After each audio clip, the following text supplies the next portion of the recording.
ومن احسن قولا ممن دعا الى الله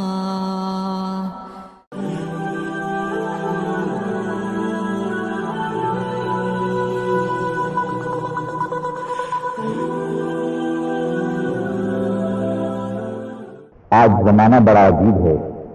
ظلم، استحصال اور ناانصافی کا نعرہ چار سو گونج رہا ہے. بندگی کے لیے انسان کی جبیں اپنے ہی جیسے انسانوں کے آگے سجدہ ریز ہے. انسانیت جھوٹی انا کے خول میں بند ہے. ذلت و پستی ملت اسلامیہ کا مقدر ہے. ایسے دور میں کس طرح اللہ کے دین پر عمل پیرا ہوا جا سکتا ہے؟ کیسے اس ظلمت کو ضیاء میں بدلا جا سکتا ہے؟ آئیے اسی نسخے کیمیا کی طرف رجوع کرتے ہیں کہ جو اندھیرے کو روشن بخشتا ہے. سورہ کہف میں ہمیں یوں راستہ بتایا جاتا ہے: بسم اللہ الرحمن الرحیم، اللہ کے نام سے جو بے انتہا مہربان اور رحم فرمانے والا ہے. شروع اللہ کے نام سے جو بے حد مہربان نہایت رحم والا ہے. وَاتْلُ مَا أُوحِيَ إِلَيْكَ مِن كِتَابِ رَبِّكَ لَا مُبَدِّلَ لِكَلِمَاتِهِ وَلَن تَجِدَ مِن دُونِهِ مُلْتَحَدًا. اے نبی، تمہارے رب کی کتاب میں سے جو کچھ تم پر وحی کیا گیا ہے اسے جوں کا توں سنا دو. کوئی اس کے فرمودات کو بدل لینے کا مجاز نہیں ہے، اور اگر تم کسی کی خاطر اس میں رد و بدل کرو گے تو اس سے بچ کر بھاگنے کے لیے کوئی جائے پناہ نہ پاؤ گے. اور پڑھ جو وحی ہوئی تجھ کو تیرے رب کی کتاب سے. کوئی بدلنے والا نہیں اس کی باتیں، اور کہیں نہ پائے گا تو اس کے سوائے چھپنے کی جگہ. وَاصْبِرْ نَفْسَكَ مَعَ الَّذِينَ يَدْعُونَ رَبَّهُم بِالْغَدَاةِ وَالْعَشِيِّ يُرِيدُونَ وَجْهَهُ وَلَا تَعْدُ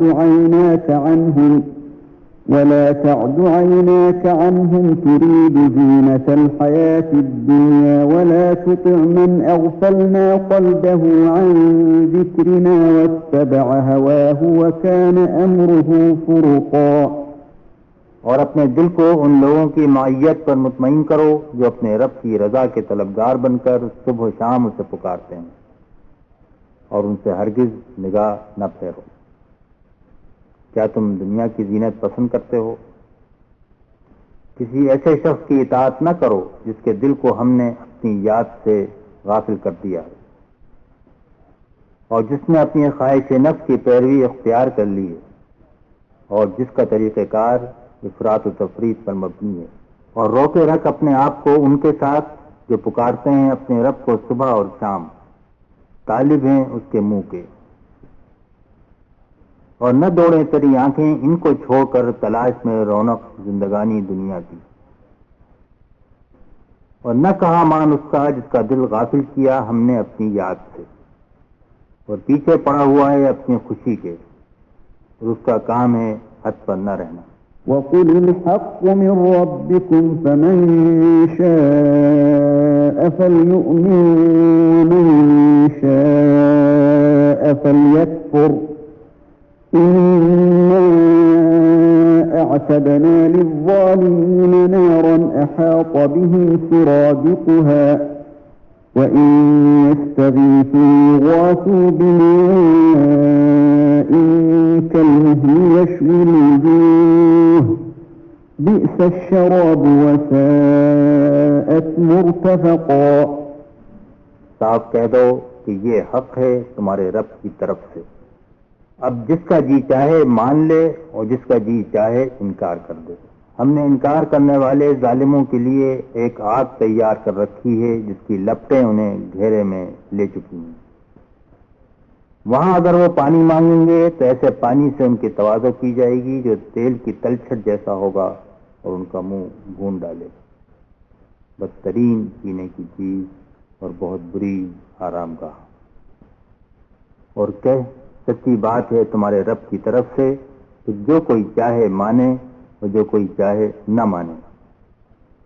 ہم نے تیار کر رکھی ہے گناہگاروں کے واسطے آگ کے گھیر رہی ہیں ان کو اس کی قناعتیں، اور اگر فریاد کریں گے تو ملے گا پانی جیسے پیپ، بھون ڈالے گا منہ کو، کیا برا پینا ہے اور کیا برا آرام۔ إن الذين آمنوا وعملوا الصالحات إنا لا نضيع أجر من أحسن عملا۔ رہے وہ لوگ جو مان لیں اور نیک عمل کریں، یقیناً ہم نیکوکار لوگوں کا اجر ضائع نہیں کیا کرتے۔ بے شک جو لوگ یقین لائے اور کی نیکیاں، ہم نہیں کھوتے بدلہ اس کا جس نے بھلا کیا کام۔ أولئك لهم جنات عدن تجري من تحتهم الأنهار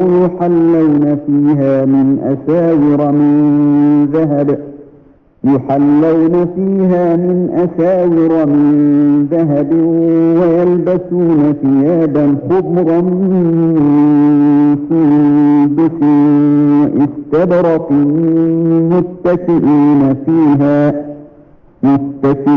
فيها على الأرائك نعم الثواب وحسنت مرتفقا۔ ان کے لیے سدا بہار جنتیں ہیں جن کے نیچے نہریں بہ رہی ہوں گی، وہاں وہ سونے کے کنگنوں سے آراستہ کیے جائیں گے، باریک ریشم اور اطلس و دیبا کے سخت کپڑے پہنیں گے، اور اونچی مسندوں پر تکیے لگا کر بیٹھیں گے۔ بہترین اجر اور اعلیٰ درجے کی جائے قیام۔ ایسوں کے واسطے باغ میں بسنے کے، بہتی ہیں ان کے نیچے نہریں، پہنائے جائیں گے ان کو وہاں کنگن سونے کے، اور پہنیں گے کپڑے سبز باریک اور گاڑے ریشم کے، تکیہ لگائے ہوئے ان میں تختوں پر، کیا خوب بدلہ ہے اور کیا خوب آرام۔ یہ سورہ الکہف کی 27ویں تا 31ویں آیات ہیں۔ اب سرمراد صاحب سے ان آیات کا مختصر درس سماعت فرمائیے۔ الحمدللہ رب العالمین والصلاة والسلام علی رسول الکریم، اما بعد فاعوذ باللہ من الشیطان الرجیم، بسم اللہ الرحمن الرحیم۔ میرے بھائیوں، آج کل جب کبھی دین کا نام آتا ہے تو لوگ کہتے ہیں زمانہ بڑا خراب ہے، لوگ کہتے ہیں کہ زمانہ بڑا خراب ہے، سب لوگ دنیا کے پیچھے پڑے ہوئے ہیں، کوئی بات سنتا نہیں ہے، دنیا کی عیش و عشرت کے اندر غرق ہیں، اور کون آج کل اس زمانے میں نیکی کا نام لے سکتا ہے؟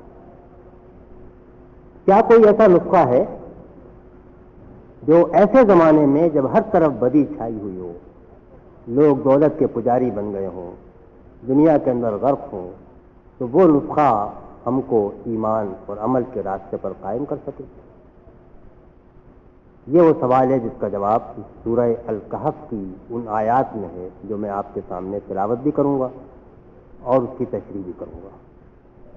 یہ نسخہ 3 چیزوں پر مشتمل ہے: ایک اللہ کی کتاب کو پڑھنا اور دوسروں کو سنانا، دوسرے اچھے لوگوں کے ساتھ تعلقات قائم کرنا، انہی کی صحبت میں رہنا، تیسرے یہ کہ جو اللہ نے حق دیا ہے اس کو دوسروں تک پہنچانا۔ تو آپ دیکھیے کہ اللہ تعالیٰ کیا فرماتا ہے اعوذ باللہ من الشیطان الرجیم وَاتْلُ مَا أُوحِیَ إِلَيْکَ مِن کِتَابِ رَبِّکَ لا مبدل لکلماتہ ولن تجد من دونہ ملتحدا۔ اور تلاوت کرو اس چیز کی جو وحی کی گئی ہے تمہاری طرف تمہارے رب کی کتاب میں سے، اس اللہ کے کلمات کو بدلنے والی کوئی چیز نہیں ہے، اور تم ہرگز کوئی پناہ گاہ نہ پاؤ گے اس کے علاوہ۔ خطاب تو ہے ہمارے نبی صلی اللہ علیہ وسلم، لیکن جو خطاب آپ سے ہے وہ ہم سب سے بھی ہے، ہم اور آپ مسلمان ہیں، آپ کی پیروی کرنے والے ہیں، ہم سے بھی خطاب ہے۔ چنانچہ فرماتا ہے کہ پہلی بات تو یہ ہے کہ تلاوت کرو، اللہ نے کتاب دی ہے، ہدایت دی ہے، اور تلاوت کرنے کا معنی یہ ہے کہ اس کو پڑھو، اس کو جذب کرو، اس کو سوچو، اس کے اوپر عمل کرو۔ اور تلاوت کرو کے معنی یہ بھی ہے کہ اس کو پہنچا دو، اس کو سناؤ دوسروں کو۔ اللہ کی کتاب تو اسی لیے آئی ہے، اللہ کے نبی صلی اللہ علیہ وسلم پر جب یہ کتاب نازل ہوتی تھی تو آپ اس کو دوسروں کو سنایا کرتے تھے۔ تو پہلی بات تو یہ کتاب کو اپنی پناہ گاہ بنا لو۔ یہ کتاب ایسی چیز ہے کہ زمانہ اچھا ہو یا خراب ہو، کسی قسم کا بھی زمانہ ہو، زمانہ ایسا ہو جب لوگ گدھے اور اونٹ پر سوار ہوتے تھے، یا وہ زمانہ ہو جب لوگ جیٹ میں اڑے پھرتے ہیں، کوئی بھی زمانہ ہو، اس کتاب کی جو حقیقت ہے، اس کتاب میں جو ہدایت ہے، اس کتاب میں جو راستہ بتایا گیا ہے، اس کو کوئی نہیں بدل سکتا۔ اور تلاوت کرتے ہوئے یہ بھی یاد رکھو کہ نہ ہم اپنے عمل کرنے میں اس کو بدل سکتے ہیں کہ ہم چاہیں تو یہ تو ہم سے عمل نہیں ہو سکتا، اس پر تو ہم نہیں چل سکتے، اس میں بدل لیں، نہ سنانے میں بدل سکتے ہیں، لوگوں تک پہنچائیں، جیسا اللہ نے دیا ہے ویسے ہی پہنچائیں۔ اور اس بات کو بھی یاد رکھیں کہ ایسے زمانے میں، جب خراب زمانہ جس کو ہم کہتے ہیں، کوئی بھی ایسی جگہ نہیں ہے جہاں ہم کو پناہ مل سکتی ہے سوائے ایک چیز کے، ایک جگہ کے، اور وہ ہے اللہ کی کتاب۔ اللہ کی کتاب میں ہماری امراض کی شفا ہے، اللہ کی کتاب میں روشنی ہے جس سے ہمارے اندھیرے دور ہوں گے، اللہ کی کتاب میں ہماری نصیحت ہے جس سے دل نرم ہوں گے، اللہ کی کتاب میں وہ راستہ ہے جس پہ چل کے ہم دنیا اور آخرت کی ساری بھلائیاں جو ہیں وہ حاصل کر سکتے ہیں۔ تو یہ اللہ کی کتاب سے قسم کی، جس طرح ماں کی آغوش ہوتی ہے جس میں بچہ جا کے پناہ لے لیتا ہے، اس طرح اللہ کی کتاب ہے، یہیں سے ہم کو غذا ملے گی، روح کے لیے، دل کے لیے، زندگی کے لیے، سب کچھ یہی سے ملے گا۔ فرماتا ہے وَلَن تَجِدَ مِن دُونِهِ مُلْتَحَدًا، تم ہرگز نہیں پاؤ گے کہ اس کے علاوہ کوئی اور آغوش ہو جہاں تمہیں پناہ مل جائے۔ یہ تو پہلا حصہ ہے اس نسخے کا، شفا کا نسخہ، علاج کا نسخہ، جس سے اس قسم کے زمانے میں ہم اللہ کے دین پر قائم رہ سکتے ہیں۔ پھر دوسری بات وہ یہ کہتا ہے کہ وَاصْبِرْ نَفْسَكَ مَعَ الَّذِينَ يَدْعُونَ رَبَّهُم بِالْغَدَاةِ وَالْعَشِيِّ يُرِيدُونَ وَجْهَهُ وَلَا تَعْدُ عَيْنَاكَ عَنْهُمْ تُرِيدُ زِينَةَ الْحَيَاةِ الدُّنْيَا، اور صبر کرو اپنے نفس کے ساتھ، اپنے نفس کو لے کر ان لوگوں کے ساتھ جو اپنے رب کو پکارتے ہیں صبح اور شام، اور اسی کی رضا کی تلاش کرتے ہیں، اور ایسا نہ ہو کہ تم اپنی آنکھوں کو ان سے ہٹا لو دنیا کی زندگی کی زینت کو مقصود بناتے ہوئے۔ یہ بڑا اچھا اور صاف اور سادہ حکم ہے۔ وصبر کے معنی صبر کرو، صبر کرنے کے معنی باندھ لو اور روک لو۔ تو جو لوگ ایسے دنیا میں پائے جاتے ہیں جو کہ صرف اللہ کو پکارتے ہیں، سمجھتے ہیں کہ نفع نقصان کا مالک اللہ ہے، جو کچھ مانگنا چاہیے اسی سے مانگنا چاہیے، حکم اسی کا چلتا ہے، اسی کو انہوں نے اپنا رب بنایا ہے، ان لوگوں کے ساتھ اپنا تعلق قائم کرو، برادری قائم کرو، محبت قائم کرو، ان کو اپنا بھائی بناؤ، کوئی چیزیں ناگوار ہوں، تلخ ہوں، ان کے اوپر صبر کرو، لیکن یہ ان کے ساتھ باندھ کے رکھو۔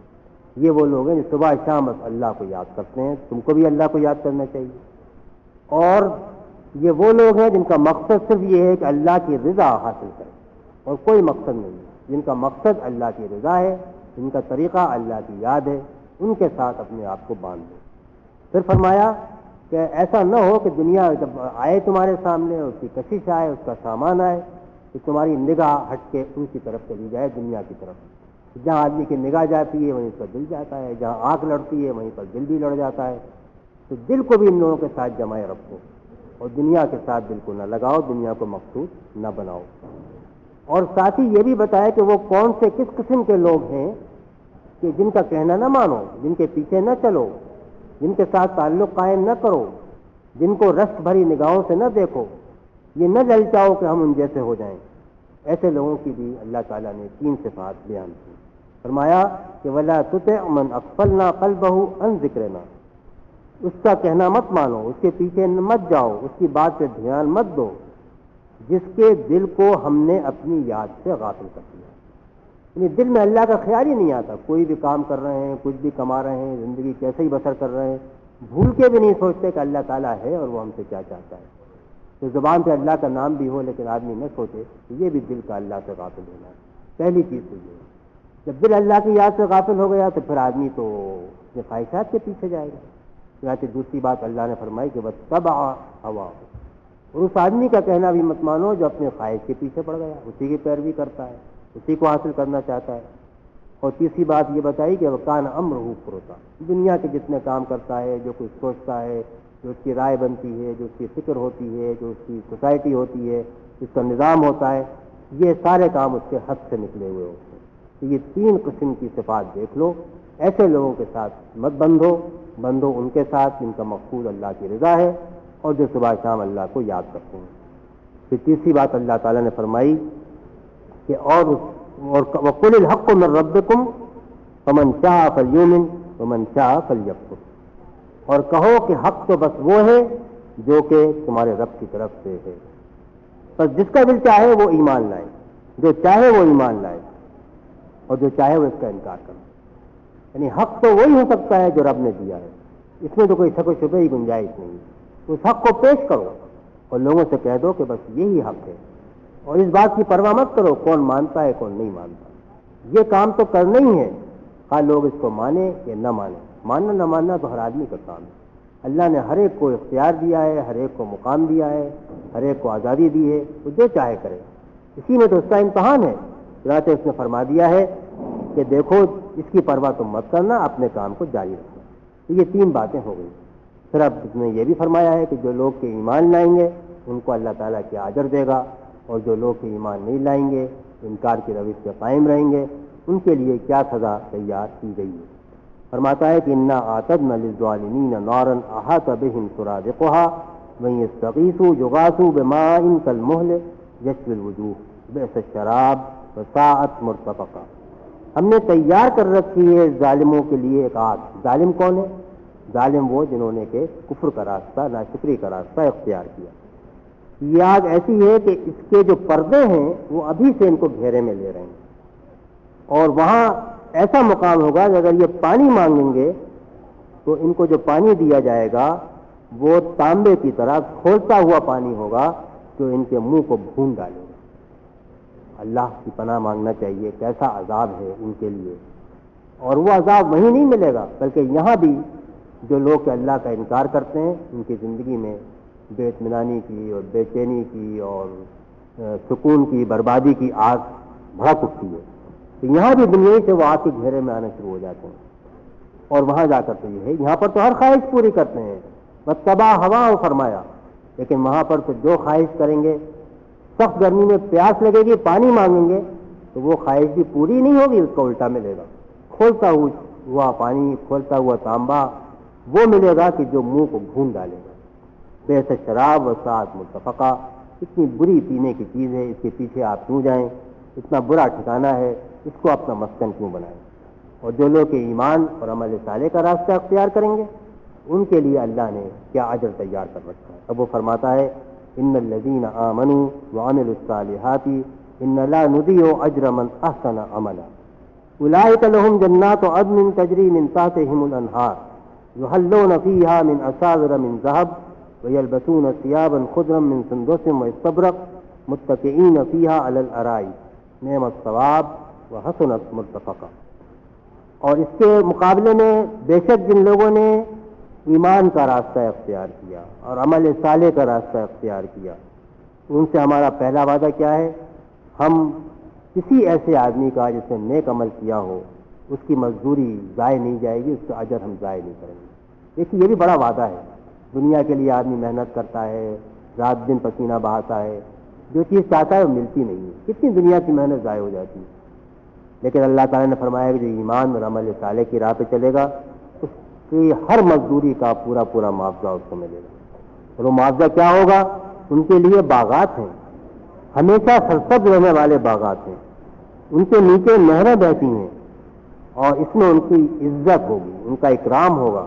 ان کو بادشاہوں کی طرح تختوں پر بٹھایا جائے گا.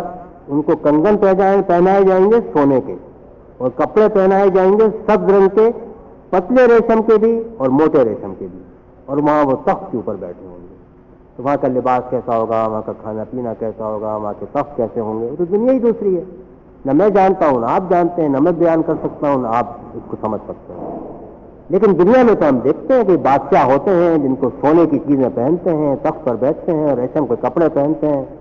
تو اللہ تعالیٰ نے دراصل ہم کو یہ بتایا ہے کہ اگر تم نے ایمان اور عمل صالح کی راہ اختیار کی تو پھر تم اس طرح بادشاہوں کی طرح اللہ کے ہم مقام پاؤ گے. اور یہ بڑا اچھا ثواب ہے، بڑا اچھا بدلہ ہے، بڑا اچھا ٹھکانہ ہے جہاں پر تم پہنچ جاؤ گے. نعمت ثواب وحسنت مرتفقہ. میرے بھائیو، یہ قرآن مجید کی جو آیات ہیں یہ تو ہمارے لیے بہت قیمتی سبق رکھتی ہیں، بڑا نسخہ بتاتی ہیں. آج مغرب کی بھی یلغار ہے، آج ہر طرف دنیا کی پرستش ہے، ٹی وی چل رہا ہے، گھروں کے اندر اینٹینا لگے ہوئے ہیں. ان حالات میں جہاں ایمان بھی محفوظ نہیں ہے تو وہ کون سا طریقہ ہے جس سے کہ ایمان محفوظ ہو سکتا ہے؟ وہ کون سا طریقہ ہے جس سے ہم اللہ کے راستے پر قائم رہ سکتے ہیں، اللہ کے راستے پہ چل سکتے ہیں. یہ 3 باتیں اگر آپ یاد رکھیں، ایک اللہ کی کتاب، دوسرے اچھے لوگوں کی صحبت، تیسرے اللہ نے جو پیغام دیا ہے اس کو دوسروں تک پہنچانا. اللہ کی کتاب کی تلاوت، اسی کے پیچھے پیچھے رہنا، اس کے ساتھ اپنا وقت لگانا، اس کو سمجھنا، اس کے اوپر عمل کرنا، یہ تلاوت کے معنی ہے. تو تلاوت کے معنی یہ نہیں کہ سنانا، اور اٹل چیز ہے یہ. کوئی بھی زمانہ بدل جائے، کیسے ہی ماڈرن زمانہ آ جائے، یہ اللہ کی کتاب ایسی کی ویسی رہے گی، اس کی ہدایت اسی طرح رہے گی جس طرح کے پہلے تھی. یہ سمجھ کے اللہ کی کتاب کو تلاوت کرنا چاہیے. یہ آج نازل ہو رہی ہے، ہم کو آج اس کو سمجھنا ہے. یہ ہم کو بتاتی ہے کہ ہم زندگی کیسے بسر کریں. اور دوسری بات یہ ہے کہ وہ لوگ کہ جن کا مقصد دنیا نہ ہو بلکہ اللہ کی رضا ہو، اور جو صبح شام اللہ کو یاد کرتے ہوں، ایسے لوگ تلاش کریں، ان کے ساتھ بن جائیں، جماعت بنائیں، سوسائٹی بنائیں، جمعیت بنائیں، تاکہ ہم ان کے ساتھ مل کر ان کے ذریعے ہمارے ایمان اور اس میں اضافہ ہو. اور تیسری بات یہ ہے کہ اللہ نے جو ہم کو حق دیا ہے اس کو ہم دوسروں تک پہنچائیں. بس یہ 3 کام ایسے ہیں، یہ نسخہ ہے جس سے کہ اللہ تعالیٰ ہم کو اس زمانے میں بھی، فتنے کے زمانے میں، دنیا پرستی کے زمانے میں ہم کو ایمان کے راستے پہ قائم رکھ سکتا ہے اگر ہم اس آغوش میں چلے جائیں.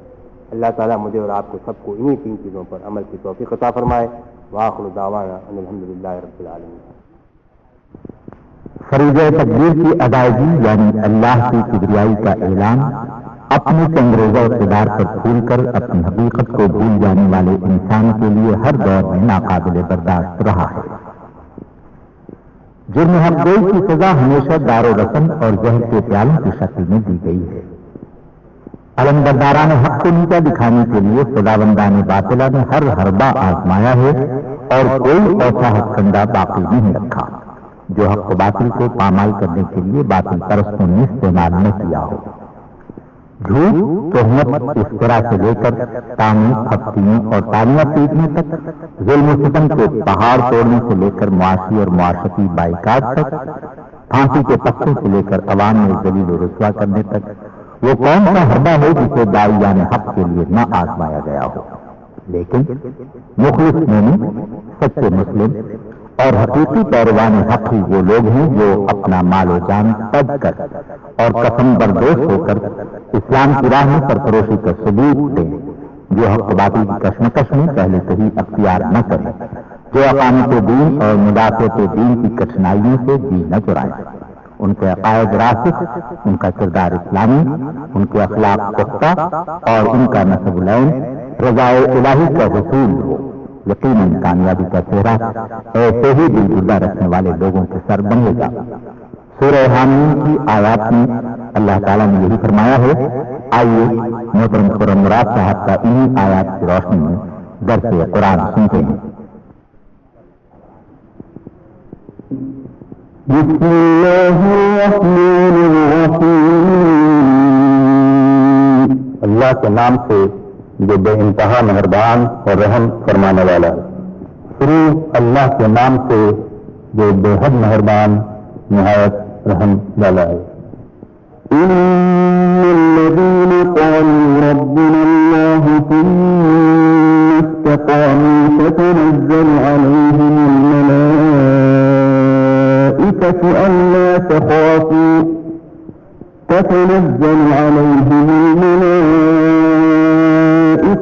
ألا تخافوا ولا تحزنوا وأبشروا بالجنة التي كنتم توعدون. جن لوگوں نے کہا کہ اللہ ہمارا رب ہے اور پھر وہ اس پر ثابت قدم رہے، یقیناً ان پر فرشتے نازل ہوتے ہیں اور ان سے کہتے ہیں کہ نہ ڈرو، نہ غم کرو اور خوش ہو جاؤ اس جنت کی بشارت سے جس کا تم سے وعدہ کیا گیا ہے.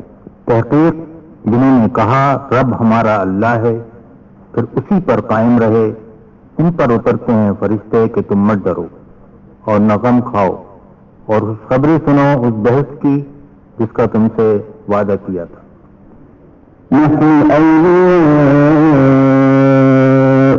في الحياة الدنيا وفي الآخرة ولكم فيها ما تشتهي أنفسكم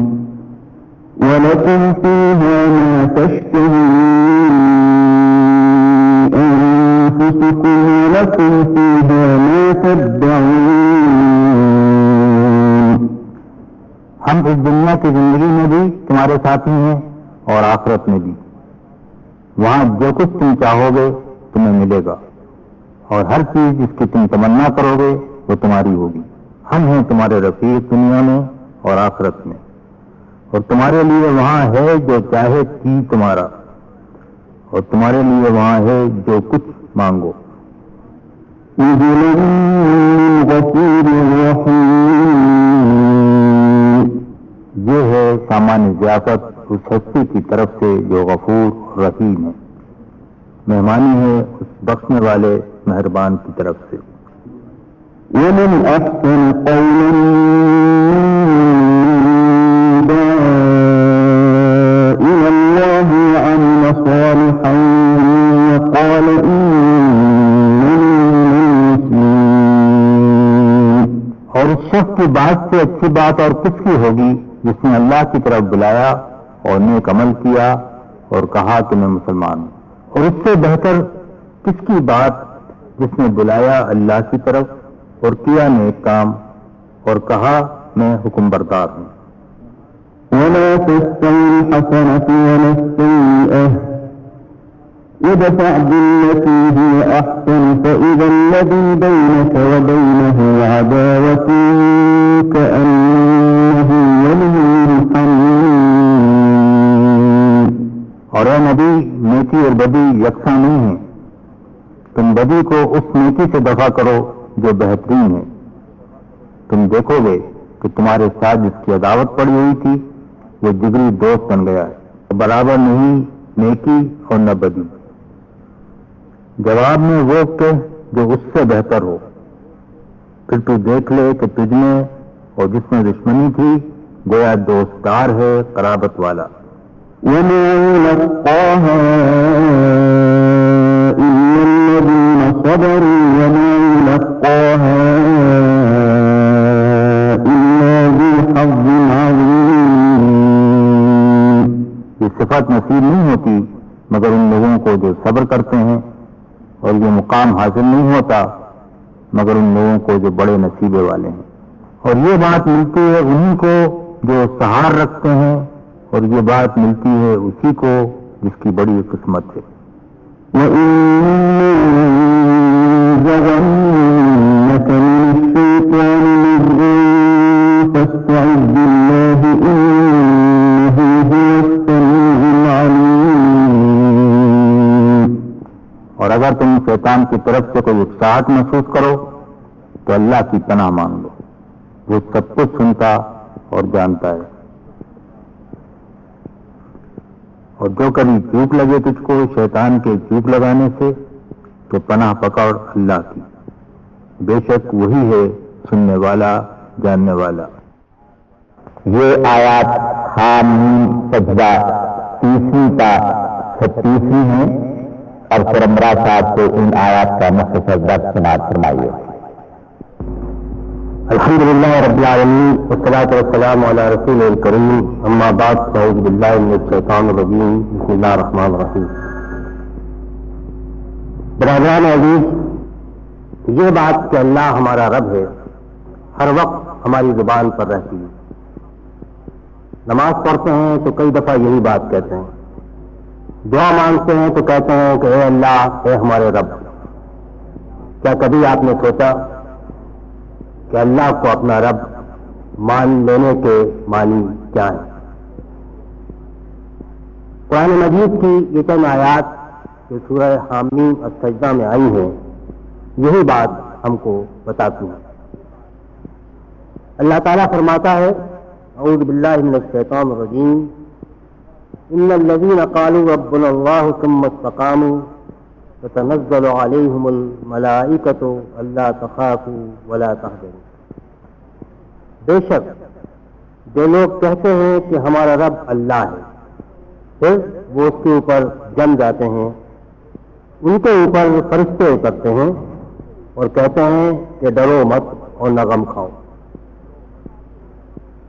اس میں یہ بات تو تفصیل سے اللہ تعالیٰ نے نہیں بتائی ہے کہ اللہ کو اپنا رب کہنے کے معنی کیا ہیں، لیکن جب اللہ تعالیٰ یہ فرماتا ہے کہ وہ اس پر جم گئے تو خود بخود یہ بات ہمیں معلوم ہو گئی کہ اللہ کو رب کہنے کے اندر کوئی ایسی بات ہے جس پر جمنے کی ضرورت ہے۔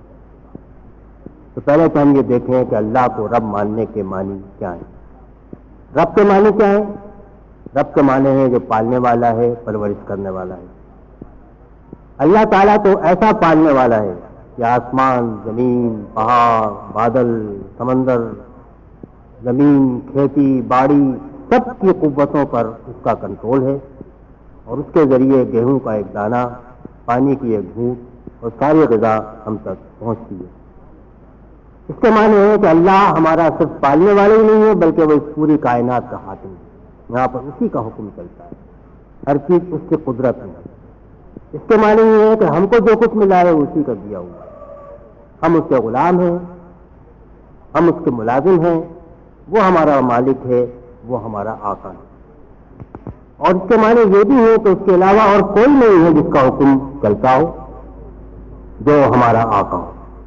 اس کے معنی ہمیں صرف اس کا کہنا ماننا چاہیے، سب سے بڑھ کر اس سے محبت کرنا چاہیے، اس کے حکم پر چلنا چاہیے، اسی سے ڈرنا چاہیے، اسی سے ماننا چاہیے، نفع نقصان کا مالک اسی کو سمجھنا چاہیے اور کسی کو نہیں سمجھنا چاہیے۔ یہ اللہ کو رب کہنے کے معنی ہیں جو کہ رب کے لفظ کے اندر ہی ہیں، موجود ہیں اور ہماری سمجھ میں آ سکتے ہیں۔ اور جب ہم اللہ کو اس طرح رب مانیں تو پھر اس پر جمنے کی ضرورت ہے۔ جمنے کی ضرورت اس لیے ہے کہ پھر اللہ کے علاوہ کسی کو اس میں شریک نہ کریں، اللہ کو چھوڑ کر کسی کا کہنا نہ مانیں، اللہ کے علاوہ کسی سے نفع نقصان کی امید نہ رکھیں، اللہ کے علاوہ کسی کے بارے میں یہ نہ سمجھیں کہ دنیا میں اس کو بھی اختیار اور حکومت حاصل ہے۔ پھر اللہ کی راہ پہ چلنے میں کوئی مصیبت پیش آئے تو اس سے گھبرا کے اس کا راستہ نہ چھوڑیں۔ اللہ کی راہ چھوڑنے میں کوئی ہم کو نفع ملتا ہو دنیا کا تو اس نفع کی خاطر بھی ہم اللہ کی راہ نہ چھوڑیں۔ ہر طرح ہم اسی راہ پہ جمے رہیں جو اللہ کی راہ ہے، اس میں کسی کو شریک نہ کریں، نہ ہمارا دل کسی اور کی طرف جائے، نہ زندگی کا رخ کسی اور طرف پلٹ جائے، نہ ہمارے کام ایسے ہوں جو اللہ کو ناپسند ہیں۔ یہ معنی ہے اللہ کو مالک مان لینے سے دنیا کے اندر جو بھی یہ چاہے کہ ہم اس کے غلام بن جائیں، ہم اس کا انکار کر دیں۔ اس لیے اللہ پر رب ماننے کے، اللہ کو رب ماننے کے معنی یہ ہیں کہ ہم اس کے اوپر جم بھی جائیں۔ جب ہم نے اللہ کو اپنا رب مان لیا اور اس کے اوپر جم گئے تو اللہ تعالیٰ فرماتا ہے کہ اس کے لیے تو بڑی بشارت ہے، ایسے لوگوں پر فرشتے اترتے ہیں۔ فرشتوں کے اترنے کے معنی یہ ہے کہ فرشتے دنیا میں بھی ہمارے حال کے شامل رہتے ہیں، موت کے وقت بھی وہ ہمارے سامنے آتے ہیں، آخرت میں بھی وہ ہمیں ملتے ہیں، ہر جگہ وہ ہمارے پاس آتے ہیں اور کیا کہتے ہیں؟ کہتے ہیں کہ ڈرو مت اور غم نہ کھاؤ۔ ڈرو مت اور غم نہ کھاؤ، اس کے معنی یہ ہے کہ اللہ کی راہ پہ چلنے میں کسی چیز کا خطرہ اور خوف تم کو نہیں ہونا چاہیے اور کسی چیز کے چھوٹنے کا غم نہیں ہونا چاہیے۔ اسی سے استقامت پیدا ہوتی ہے، اور جتنی استقامت پیدا ہوتی جاتی ہے اتنا ہی خوف اور غم کم ہوتا جاتا ہے۔ ایک طرف ڈر اور خوف نکلتا جاتا ہے جب ہم نے اللہ کو رب مان لیا، اس پر جم گئے، اور جتنا خوف اور ڈر نکلتا جاتا ہے اتنا اللہ کی راہ پر جمنا آسان ہوتا جاتا ہے۔ پھر یہی دو خوشخبریاں اور یہی دو باتیں فرشتے نہیں کہتے، وہ ایک اور بات بھی کہتے ہیں، وہ جنت کی خوشخبری سناتے ہیں۔ کہتے ہیں کہ وَأَبْشِرُوا بِالْجَنَّةِ الَّتِي كُنتُمْ تُوعَدُونَ، تم اس جنت کی خوشخبری سن لو جس کا تم سے وعدہ کیا گیا۔ اللہ کو رب مان کر اس کی راہ پہ چلنے کا نتیجہ تو جنت ہے، اور جو آدمی اس راہ پہ چلے، ہم اور آپ چلیں، تو ہمارے لیے جنت کی بشارت خوشخبری یہیں پر موجود ہے، اور یہ اللہ کا وعدہ ہے جو پورا ہو کر رہے گا۔ پھر فرشتے یہ بھی کہتے ہیں کہ ہم ہر جگہ تمہارا ساتھ دیں گے۔ فرشتے تو اللہ کی قوتیں ہیں، اس کے غیبی کارکن ہیں، ان کا ساتھ ہونے کا مطلب یہ ہے کہ اللہ ہمارا ولی ہے، اللہ ہمارا مددگار ہے، اللہ ہمارے ساتھ ہے۔ تو اللہ کو رب مان کر اگر ہم اس کی راہ پر چلیں گے تو ہر جگہ اللہ ہمارے ساتھ ہوگا، دنیا میں بھی ساتھ ہوگا، آخرت میں بھی ساتھ ہوگا، قبر کی منزل بھی آسان ہوگی، حشر کا معاملہ بھی آسان ہوگا، پل صراط سے بھی نکل جائیں گے تو جنت تک پہنچ جائیں گے۔ تو جنت کیسی ہوگی؟ فرماتا ہے کہ وَلَكُمْ فِيهَا مَا تَشْتَهِي أَنفُسُكُمْ وَلَكُمْ فِيهَا مَا تَدَّعُونَ۔ یہ جنت ایسی ہوگی جس کی بہت تعریف کریں تو بڑی لمبی چوڑی تعریف ہو سکتی ہے، لیکن مختصر تعریف یہ ہے کہ جو دل چاہے گا وہاں پر مل جائے گا، جو مانگیں گے وہ حاضر کر دیا جائے گا۔ اس سے زیادہ بڑی بات تو کوئی کہی نہیں جا سکتی۔ جو دل میں خواہش پیدا بھی ہوگی وہ پوری ہو جائے گی، جو زبان سے نکلے گا وہ حاضر کر دیا جائے گا۔ پھر وہ فرماتا ہے کہ نزلا من غفور الرحیم، یہ جو کچھ ملے گا وہ تو اللہ کی طرف سے ملے گا ہی، لیکن جس کا میزبان رب کائنات ہو، جو بڑا بخشنے والا ہے، ساری غلطیاں معاف کر کے دے گا، بڑا رحم کرنے والا ہے، پھر آپ خود ہی سوچ لیں کہ اس کی کیا کیا نعمتیں ہیں جو اس کو ملنے والی ہیں۔ سب چیزیں اللہ نے اب بیان کر دی ہیں ان کے لیے جو اللہ کو اپنا رب قرار دیں اور اس کے اوپر جم جائیں۔ پھر آگے وہ فرماتا ہے کہ جب اللہ کو رب قرار دے لیا، اللہ ہی ہمارا مالک ہے، وہی آقا ہے، اس کے معنی ہے کہ ہم دوسروں کو بھی اس کی طرف بلائیں۔ سبھی تو اللہ کے بندے ہیں، اگر وہ اللہ کو اپنا آقا نہیں مان رہے تو یہ ہمارا فرض ہے کہ ہم ان کو بھی بلائیں کہ وہ اللہ کو اپنا آقا اور مالک بنائیں، اور یہی سب سے اچھا کام ہے جو اللہ کا بندہ کر سکتا ہے۔ چنانچہ اللہ تعالیٰ فرماتا ہے ومن احسن قولا ممن دعا الی اللہ وعمل صالحا وقال اننی من المسلمین، اس سے اچھی بات کس آدمی کی ہوگی جس نے اللہ کی طرف بلایا، خود نیک عمل کیا اور اعلان کیا کہ میں اللہ کے ماننے والوں اور اس کی اطاعت کرنے والوں میں سے ہوں۔ یہ تین باتیں اللہ نے فرمائی ہیں، یہ اللہ کو رب ماننے اور اس پر جم جانے کا نتیجہ ہے کہ آدمی دوسروں کو بھی بلائے، دعوت دے اللہ کی طرف، ان سے کہے کہ اللہ کو اپنا رب بناؤ، خود بھی وہ کام کرے جو اللہ کو پسند ہے، اور ساتھ ہی ساتھ کسی ڈر و خوف کے بدلے سب کے سامنے یہ کہے کہ میرا تعلق اللہ سے قائم ہو گیا اور میں اسی کی اطاعت کرنے والا ہوں۔ جب آپ اللہ کو اپنا رب مان کے اس پر جم جائیں گے تو جو لوگ کہ آپ کے اوپر خدائی کے دعوے دار ہیں وہ آپ کی مخالفت کریں گے۔ جب اللہ کی طرف بلائیں گے تو اس طرح میں مشکلات پیش آئیں گی، لوگ مخالفت پر کھڑے ہو جائیں گے۔ تو فرمایا اس میں تمہارا طریقہ کیا ہونا چاہیے؟ ولا تستوی الحسنۃ ولا السیئۃ ادفع بالتي هي احسن فاذا الذي بينك وبينه عداوة كأنه ولي حميم۔ اس بات کو یاد رکھو کہ برائی بھلائی برابر نہیں ہوتے۔ اگر تمہارے مخالف دشمن تمہارے خلاف گالیاں دیتے ہیں، تمہیں برا بھلا کہتے ہیں، تمہیں مارتے ہیں، پیٹتے ہیں، کوئی بھی مظالم کرتے ہیں، تو برائی کا جواب بھلائی سے دو، اور اگر تم نے برائی کا جواب بھلائی سے دیا تو پھر تم دیکھو گے کہ جو تمہارے دشمن ہیں ان کا برتاؤ بھی تمہارے ساتھ دوستوں کی طرح ہو جائے گا۔ نہیں برابر ہوتی نیکی اور برائی، تو برائی کا جواب بھلائی سے دو، برائی کو بھلائی سے دفع کرو، تو پس تم دیکھو گے کہ تمہارے اور اس کے درمیان جس کے درمیان دشمنی ہے وہ اس طرح ہو جائے گا جس طرح وہ تمہارا جگری دوست ہے۔ لیکن یہ مقام آسان نہیں ہے۔ برائی کا جواب بھلائی سے دینا، کوئی گالی دے تو دعا دینا، کوئی کانٹے بٹھائے تو پھول اس کو دینا، کوئی برا بھلا کہے تو پھر اس کو مسکرا کر دیکھنا، یہ کوئی معمولی کام نہیں ہے۔ اس کے لیے بڑے صبر کی ضرورت ہے، اپنے اوپر قابو کی ضرورت ہے، اپنے کو روکنے اور باندھنے کی ضرورت ہے۔ چنانچہ اللہ تعالیٰ فرماتا ہے وما یلقاها الا الذین صبروا وما یلقاها الا ذو حظ عظیم۔ یہ صفت برائی کا جواب بھلائی سے دینے کی صفت ان کو ملتی ہے جن کے پاس سے صبر کی صفت ہوتی ہے، جو اپنے اوپر قابو رکھتے ہیں، غصہ آتا ہے تو اس پر قابو رکھتے ہیں، انتقام کا جذبہ پیدا ہوتا ہے تو اس پر قابو رکھتے ہیں، جھوٹی عام عزت کا مسئلہ پیدا ہوتا ہے تو اس پر قابو رکھتے ہیں۔ جن کو اپنے اوپر قابو ہوتا ہے، اللہ کی خاطر یہ سمجھتے کہ ہم اللہ کا کام کر رہے ہیں، اللہ کے سامنے ہیں، اللہ کے ہیں، ہماری عزت بھی اسی کی ہے، ذلت بھی اسی کے ہاتھ میں ہے، تو غصہ اگر ہم نے کیا وہ ناراض ہو گیا تو ہمیں کیا ملے گا؟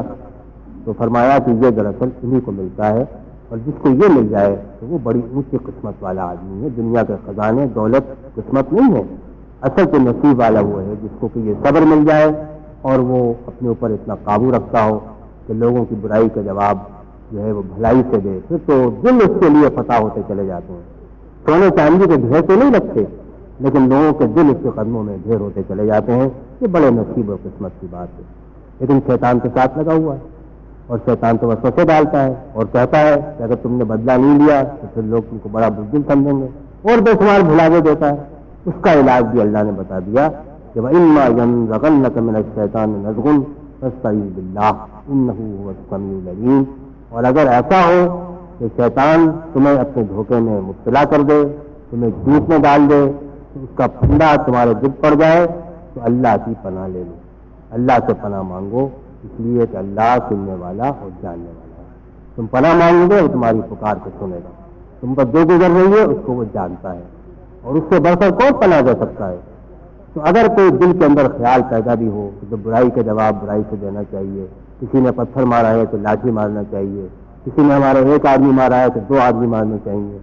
تو اس سب کا علاج تو یہ ہے کہ اللہ کی پناہ میں آ جاؤ.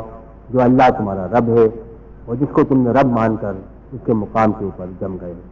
میرے بھائیوں, یہ قرآن مجید کی آیات جو ہیں یہ تو ہم کو بڑے قیمتی سبق دیتی ہیں اور یہ بتاتی ہیں کہ ہم جو اللہ کو اپنا رب دن رات پکارتے ہیں, نماز میں پکارتے ہیں, نماز کے باہر پکارتے ہیں, سبحان ربی العظیم کہتے ہیں, سبحان ربی الاعلیٰ کہتے ہیں, اللہ ہی ہمارا رب ہے, دعا بھی مانگتے ہیں اے اللہ اے ہمارے رب.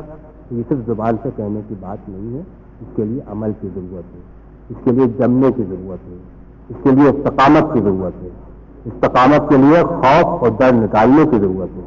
استقامت کے لیے دنیا کی چیزیں نکل جائیں, اس پر حسرت اور غم سے اپنے آپ کو نجات دلانے کی ضرورت ہے. اور اگر ایک دفعہ ہم اللہ کے ایک مقام پر جم گئے تو خوف اور ڈر بھی رخصت ہوتا جائے گا دنیا کا, اور ہم تو دنیا میں بالکل نڈر بے خوف زندگی گزاریں گے اور کوئی غم پریشانی ہماری جان کو لاحق نہیں ہوگی. فرشتے ہمارے ساتھ ہوں گے, دنیا میں بھی ہوں گے, آخرت میں ہوں گے, اور وہ جنت جہاں ہماری ہر خواہش پوری ہوگی وہ ہم کو مل جائے گی.